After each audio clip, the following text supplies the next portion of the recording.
ఒక్కసారి కొమ్మూరి గోల్డ్ కి కాల్ చేయండి. తాకట్లో ఉన్న మీ బంగారాన్ని విడిపించి మార్కెట్ ప్రైస్ కి వాళ్ళు కొనుక్కుని మిగతా డబ్బులు మీకు ఇచ్చేస్తారు.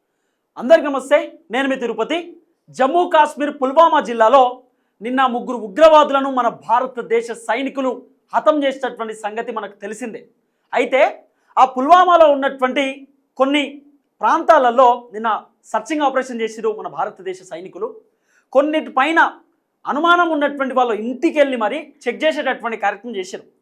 చెక్ చేసిన తర్వాత ఒక ఉగ్రవాది లేనటువంటి నేపథ్యంలో వాళ్ళమ్మ ఉగ్రవాదికి కాల్ చేసిందట. కాల్ చేసి, బిడ్డ మన ఇంటికి వచ్చి పోయిర్రు భారతదేశ సైనికులు, వచ్చి చెక్ చేసి పోయిర్రు, నువ్వు లేవు, నువ్వు ఎక్కడున్నా కూడా ఇమీడియట్లీ వాళ్ళకు లొంగిపో. చాలామంది ఉన్నారు, వాళ్ళు డ్రోన్స్ పెట్టి మరి చూసేటటువంటి కార్యక్రమం చేస్తూ ఉన్నారు, సర్చ్ ఆపరేషన్ చేస్తూ ఉన్నారు భారతదేశ సైనికులు.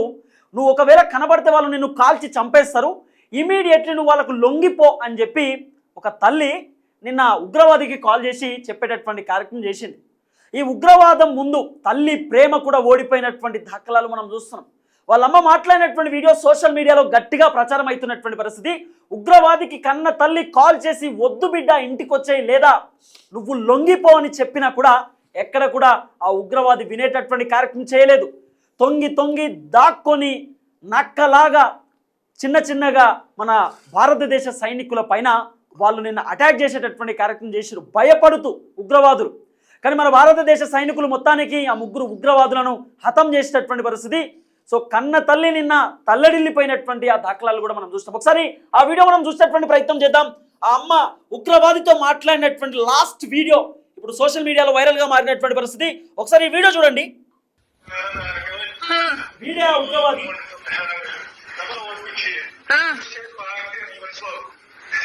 Sejauh lagi yang ini bayo kaitu customuan buai. Terakhir ini darwaja lipu. Untuk mau hiu dan seru, అంటే వాళ్ళ తల్లి చెప్పిందట, నేను ఖచ్చితంగా చంపేస్తారు, నువ్వు ఎక్కడున్నా కూడా లొంగిపో. ఆల్రెడీ మన ఇంటికి వచ్చి వెళ్ళారు భారతదేశ సైనికులు, సెర్చ్ చేసి వెళ్ళారు, నేను ఎవరూ లేరని చెప్పేశాను, నువ్వు ఎక్కడున్నా ఫస్ట్ లొంగిపో, ఫస్ట్ నువ్వు ఇమీడియట్గా వాళ్ళకి సరెండర్ అయిపో, నువ్వు కనిపిస్తే నేను కాల్ చేస్తారంటూ కూడా ఆ తల్లి ఆ ఉగ్రవాదికి కాల్ చేసి మరి చెప్పిందట. కానీ ఆ ఉగ్రవాది ఎక్కడ కూడా వినలే. ఉగ్రవాదం ముందు తల్లి ప్రేమ నిన్న ఓడిపోయినటువంటి పరిస్థితి. ఈ వీడియో పైన కొంత గట్టిగా విశ్లేషణ అయితే ప్రయత్నం చేద్దాం. నాతో పాటు సీనియర్ జర్నలిస్ట్ కటా కార్తిక్ అన్న ఉన్నారు, కార్తిక్ అన్నతో మాట్లాడదాం. కార్తిక్ అన్న నమస్తే. సో ఈ వీడియో చూసిన తర్వాత మీకు ఏమనిపించింది? ఉగ్రవాదికి కన్న తల్లి కాల్ చేసి, సో నిన్న భారతదేశ సైనికులు సర్చ్ ఆపరేషన్ చేసిరు విత్ డ్రోన్స్తో సర్చ్ చేసిరు. తర్వాత అనుమానం ఉన్నటువంటి ఇంటి పైన నిన్న చాలా గ్రామాలలో సర్చ్ చేసిరట. పుల్వామా జిల్లాలో చాలా మండలాలలో గ్రామాలలో సర్చ్ చేసిరట. సర్చ్ చేసి ఎవరిపైన అయితే వాళ్ళకు డౌట్ ఉంటుందో వాళ్ళ ఇంటికి వెళ్ళి మరి పూర్తి స్థాయిలో అక్కడ సర్చింగ్ చేసిరు. చేసినప్పుడు ఒక ఇంటికి కూడా వెళ్ళిరట. అయితే అక్కడ ఉన్నటువంటి వ్యక్తి ఉగ్రవాది. ఆ ఉగ్రవాది ఇంటిపైన అనుమానం ఉన్నప్పుడు సర్చ్ చేసినప్పుడు ఆయన లేడు, ఎటు వెళ్ళిండని చెప్పి గట్టిగా అడిగేటటువంటి కార్యక్రమం చేస్తే, నాకు తెలియదు ఎటు పోయిండు అని చెప్పి కన్నతల్లి చెప్పిందట. చెప్పిన తర్వాత కన్నతల్లి ఆ ఉగ్రవాదికి వీడియో కాల్ చేసి కూడా మాట్లాడింది. ఏమని? ఇమీడియట్లీ మన ఇంటికి వచ్చిరు, వెళ్ళిపోయిరు, నువ్వు ఎక్కడున్నా లొంగిపో, లేకపోతే నిన్ను చంపేస్తారు, లేదంటే అది బంద్ చేసి మన ఇంటికి వచ్చేసి అని కూడా చెప్తే ఎక్కడ కూడా ఆ పర్సన్ వినలే. ఆఖరికి ఆయన ప్రాణం కోల్పోయినటువంటి పరిస్థితి. ఎట్లా చూస్తారు ఈ అంశాన్ని? నిజానికి తల్లి ప్రేమ ఉగ్రవాదం ముందు ఓడిపోయింది. ఉగ్రవాదం అంటేనే చాలా ప్రమాదకరమైంది. తల్లి ప్రేమనైనా చంపేస్తుంది, బిడ్డ ప్రేమనైనా చంపేస్తుంది, తనను తాను కూడా చంపేసుకోవడానికి ఇష్టపడిద్ది, 10 మందిని చంపేసిద్ది. ఉగ్రవాదం అనేది చాలా ప్రమాదకరం. అది మనిషిలోకి విషాన్ని ఎక్కించినట్టు ఎక్కిస్తారు. పాములో విషం ఎలా ఎక్కిద్దో అలానే ఈ మనిషి అనేటువంటి ఉగ్రవాదిలోకి విషయాన్ని అలా ఎక్కిస్తారు, ట్యూన్ చేస్తారు అని మైండ్ని. ఉగ్రవాది అనే మనం ఉగ్రవాది అంటాం, వాడు కూడా ఏమనుకుంటాడు? నేను స్వతంత్ర సమరయోధుణ్ణి అనుకుంటాడు, నేను దేవుడి కోసం ఇదంతా చేస్తున్నా అనుకుంటాడు, నేను చచ్చిపోతే స్వర్గానికి వెళ్తా అనుకుంటాడు. వాడు మైండ్ అటు ట్యూన్ చేస్తారు. వాడు చావటానికి వెనకాడ్డు, 100 మందిని చంపటానికి వెనకాడ్డు. అంటే బతుకు మీద వాడికి ఆశ ఉండదు. వాడి మనసులో ఏమనుకుంటాడు అంటే, నేను పోరాటం చేస్తుంది దేవుడి కోసం, దేవుడి సమాజం కోసం, నేను నమ్మిన ధర్మం కోసం అనుకుంటాడు. వాడు తెలియదు వాడిని మూర్ఖత్వంలోకి. ఇప్పుడు పిచ్చి కుక్క ఉంది, పిచ్చి కుక్కలో కుక్కకి విషం ఎక్కువ ఉంటుంది, అంటే అది ఎవరిని కలిసినా సరే విషం ఎక్కింది. అవును. అది దానికి మందు లేదు, చంపటం మాత్రమే అంటే నివారణ మాత్రమే మార్గం. దానికి పిచ్చి కుక్క మందు లేదు పిచ్చి తగ్గించడానికి. సో అది ఎవరిని ఎందుకు కరిసితో కూడా తెలియదు. తర్వాత తన బిడ్డను కూడా కలవడానికి ఏమాత్రం వెనకాడదు పిచ్చి కుక్క.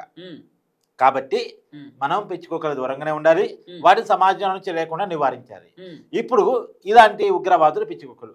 కాకపోతే తల్లి ప్రేమ ఎలా ఉంటుందంటే, తన కొడుకు ఉగ్రవాద అయినా, తన కొడుకు రౌడీ అయినా, గుండా అయినా, ఇంకే రకమైనటువంటి వ్యక్తి అయినా, తల్లి ప్రేమ తనకు పుట్టిన కొడుకు, తన 9 మాసాలు మోసి కన్నటువంటి కొడుకు జీవితాంతం బతకాలి, అవసరమైతే నా ఆయుసు కూడా పోసుకొని బతకాలి అని ఏ తల్లి అయినా ఏ తండ్రి అయినా కోరుకుంటాడు. వాళ్ళ ప్రేమ చాలా గొప్పది. అవును. కానీ తప్పుదారి పట్టాడో నాకు బాధ ఉంటుంది, కొడుకు తప్పుదారి పట్టాడో నాకు బాధ ఉండొచ్చు కాక.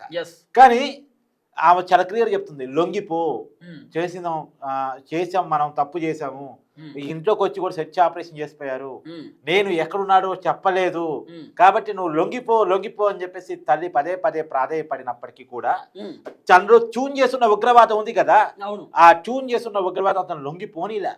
అతను భారతదేశ ఆర్మీ మీద కాల్పుడు చెప్పే ప్రయత్నం చేశాడు. ఆర్మీ దాన్ని తిప్పికొట్టి అతను చంపే ప్రయత్నం చేసింది. చాలా క్లియర్గా అతను ఎంతసేపటికి తను నమ్ముకున్న సిద్ధాంతం కోసం, తను నమ్ముకున్న విధానం కోసం ఉన్నాడు తప్ప తన జీవితం కోసం లేడు, తన తల్లి కోసం లేడు, తన కుటుంబం కోసం లేడు. ఆ రకంగా ఇప్పుడు నేను చాలా విషయాలు చెప్పేది ఏంటంటే, మనం ఉగ్రవాదిని వ్యతిరేకించడం మాత్రమే కాదు, ఉగ్రవాదిని వ్యతిరేకించాల్సిన దాంట్లో బినాప్రాయం లేదు, కానీ ఉగ్రవాదాన్ని వ్యతిరేకించాలి. ఉగ్రవాదం అనేది మనిషిలోకి నరనరాన ఎక్కి వాడిని చూజ్ చేసి అదేదో గొప్పదనం అన్నట్టు, అదేదో స్వతంత్ర పోరాటం అన్నట్టు వాళ్ళతో చేపిస్తూ ఉంటుంది. కాబట్టి ఆ మూలాలని వాళ్ళకి నేర్పుతున్నారు కదా. ఇవన్నీ ఎక్కడ నేర్పుతున్నారు? మనం 9 క్యాంపుల మీద దాడి చేశాం కదా, ఆ 9 క్యాంపులతో పాటు ఇంకా మొత్తం 25 క్యాంపులు ఉన్నాయంట. ఆ క్యాంపులో ట్రైనింగ్ ఇస్తూ ఉంటారు, వీళ్ళకి ట్రైనింగ్ ఇస్తారు, తర్వాత రక్షణ కల్పిస్తారు, ఆయుధాలు ఇస్తారు, ఫండింగ్ చేస్తారు, ఇవన్నీ చేసి వాళ్ళని సమాజం మీద కొయిలేస్తారు. వాళ్ళకి కొన్ని నేర్పిస్తారు, నువ్వు చచ్చిపో, కానీ నువ్వు చచ్చిపోయే ముందు 100 మంది భారతీయులను చంపు, ఒక 50 మందిని చంపు, నువ్వు చచ్చిపో. వాళ్ళకి క్లియర్ ఎక్కిస్తారు, నువ్వు నీ జీవితం దేవుడి కోసం, నీ జీవితం ఈ ధర్మం కోసం, నువ్వు చచ్చిపోయిన తర్వాత స్వర్గంలో 16 మంది కన్యలు నీకు వశమవుతారు. ఇవన్నీ నేర్పిస్తారు వాడికి. అలా చిన్నప్పటి నుంచి ట్యూన్ చేసి మతాన్ని ఎక్కించడం పక్కన పెట్టేస్తే మతోన్మాదాన్ని ఎక్కిస్తారు. మన మతం, మన దేవుడు, ఈ ప్రపంచం మొత్తం మన కాళ్ళ కింద ఉండేది. ఇలా భారతదేశం కూడా ఒకప్పుడు మన కాళ్ళ కింద ఉండేది, మన సంస్థానం అది, మన పూర్వీకులు భారతదేశాన్ని ఏలారు. ఇవాళ వాళ్ళు హిందూ సమాజంగా చలమీనవుతున్నారు. మళ్ళా ఆ దేశాన్ని మన చేతిలో తీసుకోవాలి, మన కబంధ హస్తాలు తీసుకోవాలి, ఈ ప్రపంచం మొత్తం మన మతం కింద, మన దేవుడి కింద ఉండాలి అనేటువంటిది నరనరానికి దేవుడు కోరిక అన్నట్టు చెప్తారు. ఏ దేవుడు కూడా మనిషిని చంపాలని కోరుకోడు. నేను బేసిక్ గా చెప్తాను, గతంలో నీ వీడియోలో ఎప్పుడు చెప్పా, దేవుడికి మతం లేదు, మనిషికి మాత్రమే మతం ఉంది. మతం అనేది మనిషి క్రియేట్ చేసుకుంది. దేవుడు సర్వాంతర్యామి. నువ్వు అల్లాహ్ నమ్ము, జీసస్ నమ్ము, రాముని నమ్ము, నీవు నమ్మాల్సిన దేవుడు 3 పదాల్లో గుర్తుపెట్టుకో. ఒకటి, దేవుడు సర్వాంతర్యామి, సర్వలోకాలకు అధిపతి, సర్వ ప్రాణులకు సృష్టికర్త. అంతేగాని ఈ మతం వాళ్ళకే ఈ దేవుడు, ఈ బౌండరీ వరకే ఈ దేవుడు, ఈ పర్టికులర్ వర్గానికి మాత్రం ఈ దేవుడు ఎవడరా చెప్పింది? ఏ దేవుడు చెప్పాడు? కథే వాళ్ళు అది ఎక్కిస్తారు. కాకపోతే ఇప్పుడు మనం చంపాల్సింది కేవలం ఈ ఉగ్రవాదులు మాత్రమే కాదు, ఈ ఉగ్రవాదులకి ట్రైనింగ్ జరుగుతుంది కదా, ట్యూనింగ్ జరుగుతుంది కదా, వాళ్ళ మైండ్ ఒక విషయాన్ని ఎక్కిస్తున్నారు కదా, దాన్ని ఆపాలి. దాన్ని ఆపకపోతే ఏం చేస్తాడు తెలుసా?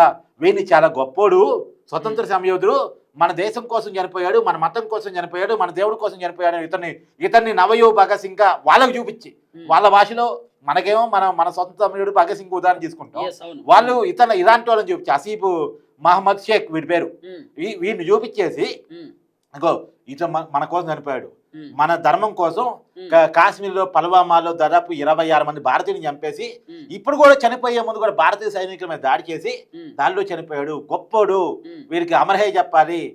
ఇలాంటి ఉదాహరణ తీసుకొని మీరు 100 మంది ఎదగాలి, 100 మంది తయారు చేస్తారు. ఈ అసీఫ్ మహమ్మద్ షేక్ అనే ఈ వ్యక్తి కూడా మొన్న జరిగినటువంటి పహల్గామ్ ఘటనలో ఈయనే కదా. అవును, ఈడు ఎలాంటి వాడంటే, ఒక మహిళ పోయి నా భర్తను చంపావు కదా, నేను కూడా ఉండలేని ప్రపంచం, నా భర్త లేకుండా నన్ను కూడా చంపంటే పోయి మోడీకి చెప్పుకో అన్నాడు. అలాంటి వాడు వీడు.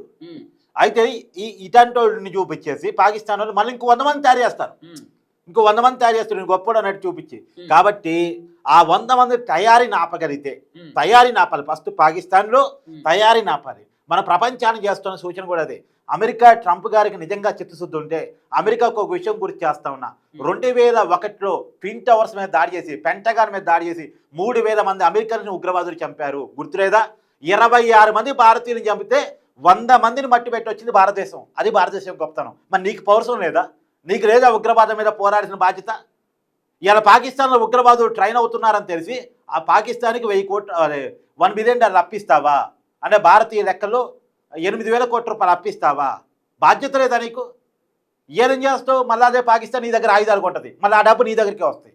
నీ ఆయుధాలు అమ్ముకోవడం కోసం పాకిస్తాన్ ఎంకరేజ్ చేస్తున్నావు. నువ్వు 8,000 కోట్ల రూపాయలు అప్పిస్తున్నావు. మళ్ళీ ఏం చేస్తుంది? ఇలాంటి ఉగ్రవాదులను పొంచి పోషిస్తుంది, ట్రైనింగ్ ఇస్తుంది, రక్షణ ఇస్తుంది, ఆయుధాలు ఇస్తుంది. నీ దగ్గర ఆయుధాలు కూడా ఇలాంటి వాళ్ళకి ఇస్తుంది. ఇలాంటి వాళ్ళు భారతదేశం మీద పడి దండయాత్ర చేస్తారు, నీ మీద కూడా దండయాత్ర చేస్తారు. ఇలాంటి వాళ్ళని పెంచొద్దు. ప్రపంచానికి ఉన్న బాధ్యత అది. ఇలాంటి వాళ్ళు నేర్పరి. అమ్మకి చెప్తున్నా, అమ్మ నీ ప్రేమ ఓడిపోయింది, ఎందుకని నువ్వు కన్నది విషసర్పాన్ని. పాముకు తెలియదు, పాము తన బిడ్డలను కూడా తనకి కాటేసుకుంటుంది, తను పుట్టించిన తల్లిని కూడా తనకి కాటేస్తుంది. పాము తన పిల్లలను తనే తింటుంది. యాక్చువల్గా పాము తన పిల్లల్ని తనే తింటుంది. కాబట్టి తన మన భేదం లేనటువంటి బంధాలకు విలువ తెలియనటువంటిది ఉగ్రవాదం. కాబట్టి ఒక ఉగ్రవాది నువ్వు కన్నావు. ఒక భాషలో చెప్పాలంటే విష సర్పాన్ని నువ్వు కన్నావు. నువ్వు మేము చంపింది పావునమ్మా, నీ బిడ్డను కాదు, మేము చంపింది పాముని. ఇప్పుడు నిజంగా నీకు గనక చిత్తశుద్ధి ఉంటే అలాంటి కొడుకు పోయినందుకు ఇంకా సంతోషించు, 10 మంది బతికారని ఆనందించు. నీ కొడుకు గనక బతుకుంటే 10 మందిని చంపేటువంటి పిచ్చి కుక్క లాంటోడు, 10 మందిని కరిసేలాంటి విషసర్పం లాంటి వాడు ఈ సమాజంలో ఉండడానికి పనికిరాడు. నువ్వు బాధపడాల్సిన అవసరం లేదు, ఆనందించాలి. ఎందుకంటే నీ బిడ్డ చనిపోవడం ఫలితంగా 10 మంది బతికారు. ఆ బిడ్డ ఇంకా బతుకుంటే 10 మందిని చంపేయడానికి ఏమాత్రం వెనకాడినటువంటి విషసర్పం. కాబట్టి నువ్వు ఆనందించాలి తప్ప బాధపడాల్సింది లేదు అని నా తల్లికి చెప్తున్నా.